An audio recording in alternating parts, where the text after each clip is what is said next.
Class 4 তোমাদের এখন ইতিহাস ক্লাস। আচ্ছা তোমরা ইতিহাস বই খোলো। আগের দিন দেখো ৬ এর পাতা পর্যন্ত পড়া দিয়েছিলাম। ১ম চ্যাপ্টারটা।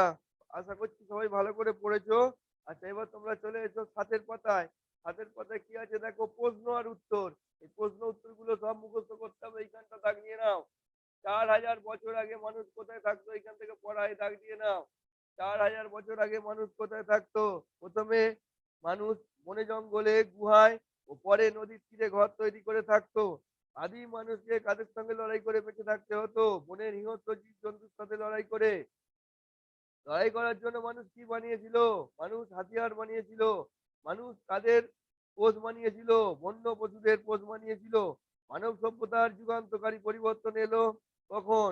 পশুপালন শেখার পর যুগান্তকারী পরিবর্তন এলো। মানুষ স্থায়ী বসবাসের জন্য কোথায় ঘরবাড়ি বানিয়েছিল? নদীর তীরে ঘরবাড়ি বানিয়েছিল। বিভিন্ন ধাতু আবিষ্কার মানব সভ্যতায় গুরুত্বপূর্ণ কেন?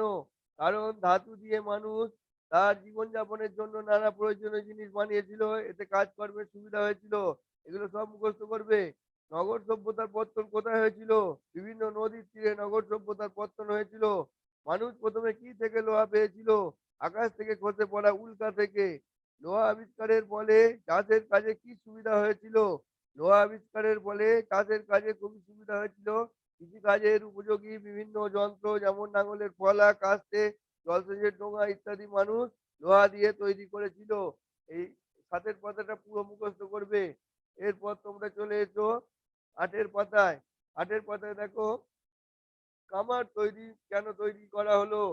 উৎপন্ন ফসল ঝাড়াই বাছাই করে মজুত করা, গরু, মোষ, চাষের যন্ত্রপাতি রাখা ও দাসদের থাকার জন্য তৈরি হলো খামার। দাসদের কেন খামারে রাখা হতো? মজুদ ফসল ও চাষের যন্ত্রপাতি দেখভালের জন্য। উৎপন্ন ফসলে দাসদের কি অধিকার ছিল? না, উৎপন্ন ফসলে দাসদের কোনো অধিকার ছিল না। এবার দেখো ভূমিদাস কাদের বলা হতো? অনেক সময় জমির মালিকরা তার কিছু কিছু জমি নিজ নিজ গোষ্ঠীর ভূমিহীন বা সামান্য জমি আছে এমন কিছু মানুষকে নানা শর্তে চাষ করতে দিতেন। এদেরই ভূমিদাস বলা হতো। জমির মালিকেরা এদের কাছ থেকে ফসলের ভাগ নিতেন এবং নানাভাবে এদের উপর অত্যাচারও করতেন।